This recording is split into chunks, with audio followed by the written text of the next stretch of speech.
Kemarin saya turun gunung, nggak taunya turun berok. Partai saya sedang ulang tahun. Tapi kenapa 5 tahun Anies kerja itu nggak ada apa-apanya? Satu yang sangat rahasia, tapi kira-kira disensor nggak ya?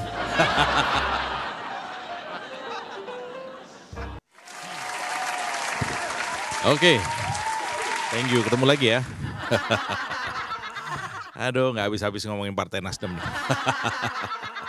Ya, Partai Nasdem itu mengingatkan Presiden Jokowi, katanya harus izin terlebih dahulu ke Surya Paloh sebelum melakukan reshuffle kabinet.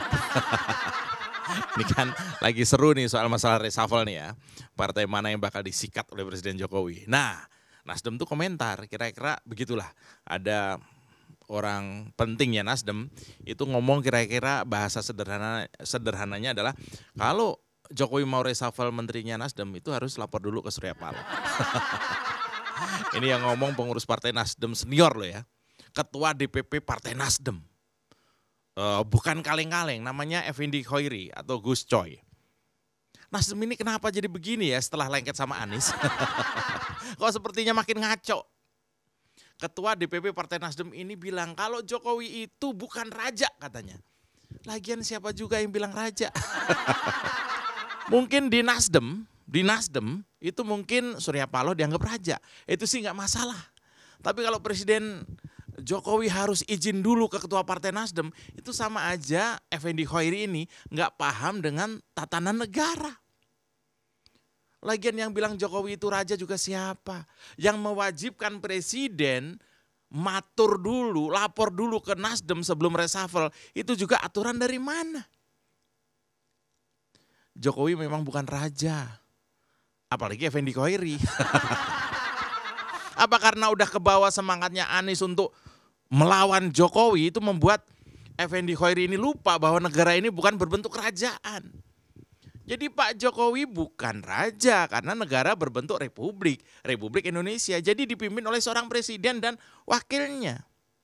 Sampai segini harusnya Nasdem paham lah ya.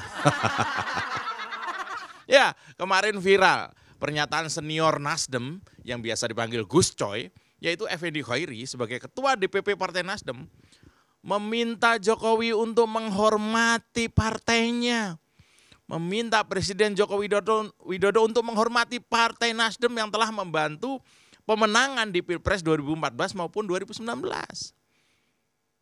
Loh, sebentar. Pak Jokowi kan memang bukan seperti Anies. Beliau tahu caranya menghormati kawan seiring. Kalau Nasdem tahu nggak cara menghormati kawan seiring? Ya, Presiden Jokowi itu kan sudah memberikan manisnya madu dalam dunia politik ya. Madu yang manis itu kepada Nasdem sebagai pendukungnya sejak 2014. Dengan apa? Ya setidaknya dengan mengajak Nasdem berkuasa. Menjadi jaksa agung, menjadi menteri, dan mungkin banyak lagi, hanya Pak Paloh sih yang tahu. Ya lalu kalau semua keuntungan sebagai partai koalisi itu perlahan-lahan sekarang ini sepertinya bakal sirna, itu bukan karena Pak Jokowi tidak tahu terima kasih. Tapi Nasdemnya yang gatel pengen buru-buru berkuasa penuh dengan buru-buru angkat Anies sebagai bakal capres. Dan kemudian membranding, lalu membungkus Anies, membranding Anies seolah-olah sebagai lawannya Pak Jokowi, seolah-olah antitesanya Pak Jokowi, kebalikannya Pak Jokowi, di mana menurut Nasdem mereka akan terus dukung Pak Jokowi. Ini maksudnya Nasdem gimana ya? Main dua kaki, bermuka dua, atau gimana? Pak Jokowi itu nggak utak-atik apa-apa soal posisi Nasdem sampai saya ngonten hari ini. Nggak tahu kalau besok. Jadi yang ribet soal hubungan koalisi Presiden Jokowi dan juga Nasdem itu, ya Nasdem sendiri. Bukan siapa-siapa. Ibarat ada istri ketangkep tangan selingkuh, yang dituduh malah suaminya. Sekarang suaminya mau gugat cerai, yang disuruh minta izin ke mertuanya. Ini kenapa jadi konten lambe turah? Ya, kemarin Ketua DPP Nasdem bilang, kira-kira begini. Karena Nasdem itu pendukung setia sejak 2014, reshuffle sekarang itu apakah sudah memahami, menghormati hak Nasdem sebagai pengusung pengusung, sebagai pendukung. Diajaklah misalnya Pak Surya diajak konsultasi, Pak Surya misalnya ditanya, Pak Surya misalnya diberitahu, apakah sudah itu? Itu yang saya tidak tahu, kata Gus Coy kemarin. Nih ya, kalau politisi seniornya Nasdem aja kayak gini, gimana yang junior? Bahkan pakai ditambahi kata-kata Jokowi kan bukan raja katanya. Ini sih menurut saya kalimat ada nuansa ngeledek posisi seorang presiden ya. Atau malah dia tuh ngeledek nalarnya sendiri.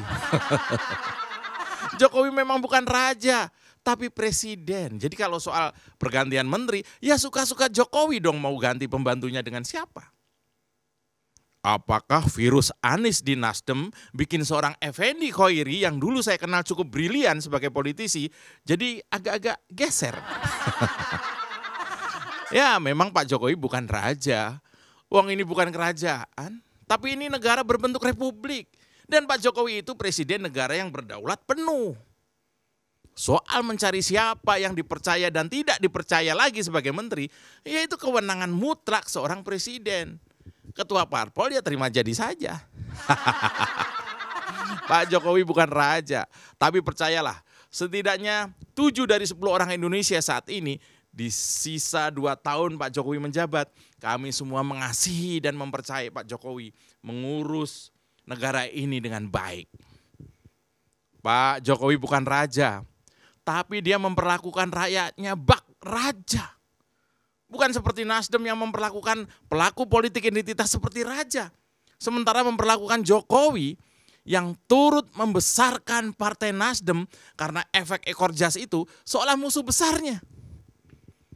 Capresnya Nasdem yang malah menurunkan elektabilitas partai disanjung-sanjung, dipuja-puja. Padahal Nasdem suaranya turun gara-gara bela Anies. Sementara dengan pernyataan Effendi Khoiri yang meminta Jokowi lapor dulu ke Surya Paloh kalau mau reshuffle itu, Nasdem seolah memperlakukan Jokowi seperti pesuruhnya Surya Paloh. Ini kebalik Bang. Effendi Khoiri seperti orang tua pikun yang tuna sejarah. Seperti politisi kadaluarsa yang gak paham aturan negara. Kita hidup di zaman milenial, bukan zaman kolonial. Mikirnya masih di antara raja atau bukan. Pak Jokowi memang bukan raja, tapi dia presiden. Lah emang Surya Paloh itu siapa? Presiden bukan, raja juga bukan. Apa karena Surya Paloh terlihat lebih sangar dan brewok kan gitu? Makanya Pak Jokowi harus izin dulu sebelum melakukan reshuffle. Saya ingat dulu, mungkin Anda juga tahu. Ketika dulu ada jaksa agung yang adalah kader Nasdem harus keluar dari jajaran kabinet Pak Jokowi. Sempat beredar bahwa Nasdem mengancam akan mencabut dukungan ke Pak Jokowi. Tapi toh Pak Jokowi sikat ya sikat saja, diganti jaksa agungnya. Ya, Anda pasti tahu. Diganti tentu bukan karena tanpa sebab, tapi juga karena dianggap kurang bisa memenuhi standar kerja yang diharapkan oleh presiden. Dan itu biasa saja terjadi di semua negara. Kemarin juga kejadian dan lagi-lagi Effendi Khoiri yang punya pernyataan. Dan seolah ngancam presiden lagi, katanya kalau sampai menteri Nasdem di reshuffle, lihat aksi kami. Ngancem Bang. Mana bisa ngancem Pak Jokowi bos. Memang Pak Jokowi itu seperti Anies, yang disuruh ngapa-ngapain aja mau. Servernya beda bos. Ya, sekali lagi Jokowi memang bukanlah raja, tapi beliau adalah presiden Indonesia. Dan memilih atau memberhentikan menteri merupakan hak mutlak atau hak prerogatif seorang presiden. Dan kalau memang Nasdem sudah mendukung bakal capresnya yang menganut politik identitas itu dan menurut Nasdem adalah antitesa atau lawannya, atau kebalikan dari Pak Jokowi, menurut saya itu artinya Partai Nasdem juga sudah menjadi antitesa pemerintahan Presiden Jokowi juga. Lalu apa susahnya cabut dari kabinet sekalian, biar semua bisa kerja maksimal. Berdiri di satu sisi itu lebih terhormat meski sisi yang tidak disukai publik. Daripada berdiri di dua kaki malah bikin ribet dunia politik. Apakah ini strategi seorang pengusaha? Kanan, kiri oke, asal cuan tetap ada. Saya Mas Jopre Dan ini adalah open mind, bukan main-main.